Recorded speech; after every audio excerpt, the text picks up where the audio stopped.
du 16 juillet 2015. Le Conseil des ministres s'est réuni ce jour 16 juillet 2015 au Palais de Congrès de Kara sous la présidence du président de la République, son Excellence, M. Faure Esazulina Gnassingbé. Ouvrant les travaux de ce Conseil, qui est le tout premier du nouveau quinquennat, le président de la République a convié l'ensemble des membres du gouvernement à se mettre sans délai à l'œuvre et à déployer toute leur énergie pour relever les défis auxquels la nation togolaise est confrontée.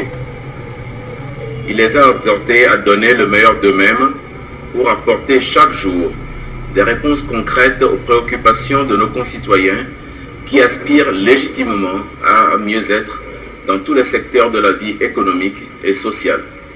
Dans cette optique, le président de la République a invité la nouvelle équipe gouvernementale à faire preuve de cohésion et de solidarité pour servir avec efficacité l'ensemble des Togolais. Au cours de ces travaux, le Conseil des ministres a adopté un avant-projet de loi et un décret et suivi de 2 communications. Le Conseil a examiné en deuxième lecture et adopté un projet de loi portant réglementation des bureaux d'information sur le crédit BIC dans les États membres de l'UEMOA. Les BIC sont des institutions chargées de la collecte d'informations nécessaires à l'évaluation de la solvabilité des demandeurs de crédit. En adoptant le présent projet de loi, le gouvernement entend améliorer notre système d'échange d'informations sur le crédit en mettant à la disposition des institutions financières des outils efficaces d'analyse et de gestion des risques et en renforçant la supervision des activités de crédit. Élaboré sur la base d'informations fournies par les organismes financiers, les institutions publiques et les grands facturiers, notamment les sociétés de téléphonie, de fourniture d'eau et d'électricité, les rapports de solvabilité des bureaux d'information sur le crédit facilitent en effet la prise de décision pour l'octroi d'un crédit. Le projet de loi adopté par le Conseil permettra, entre autres, de garantir la véracité des informations collectées ainsi que la préservation de la vie privée. Il faut rappeler que la création des BIC au sein des États membres de l'UEMOA figure parmi les principales recommandations du rapport du Haut Comité ad hoc des chefs d'État sur le financement des économies de notre espace communautaire. Le décret adopté par le Conseil au cours de sa séance de ce jour porte réorganisation de la police nationale. Ce texte se situe dans le droit fil du processus de refondation de nos forces de défense et de sécurité lancé par le président de la République. Ainsi, après les forces armées togolaises, la police s'engage à son tour dans la restructuration de son système organisationnel. La nouvelle organisation de la police s'articule autour d'une direction générale, de 2 régions de police, 5 secteurs de police, une direction centrale du renseignement intérieur, de la DCRI, et un groupement d'intervention de la police nationale, le GIPN. Par ailleurs, chaque chef-lieu de région sera doté de brigades anticriminalité et de brigades de recherche et d'investigation. À travers toutes ces mesures, le gouvernement entend doter la police nationale d'un dispositif cohérent et plus efficient et qui offre un meilleur cadre de collaboration avec les autres acteurs nationaux de sécurité.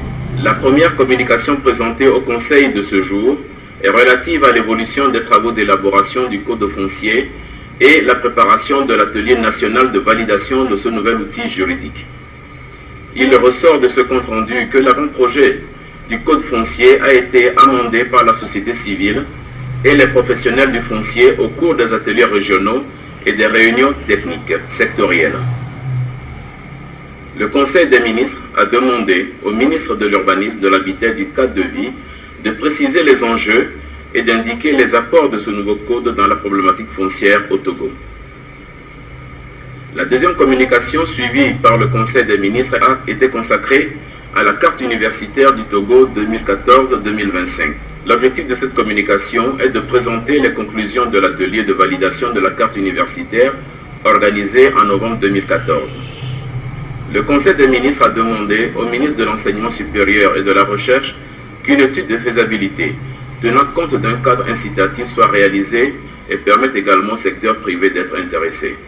La carte universitaire 2014-2025 donne une vision dynamique et prospective du nouveau dispositif pour l'éducation supérieure au Togo. Elle est axée sur le renforcement du lien entre les études et le monde professionnel et vise à faire face aux défis posés par les effectifs en croissance dans le monde universitaire, avec à terme la création de centres collèges universitaires dans les 5 régions de notre pays.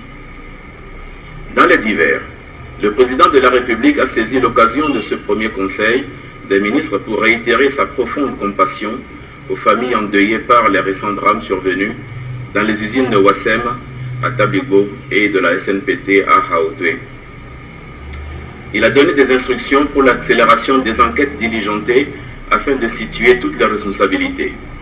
Toutefois, et en attendant les résultats de cette enquête, le président de la République a demandé au Premier ministre d'engager d'ores et déjà des discussions avec les responsables de Wassem pour trouver les solutions durables aux défis sociaux qui se posent dans cette société. Abordant les difficultés rencontrées par le monde agricole, le chef de l'État s'est dit préoccupé par les tensions observées dans la fourniture des engrais aux agriculteurs.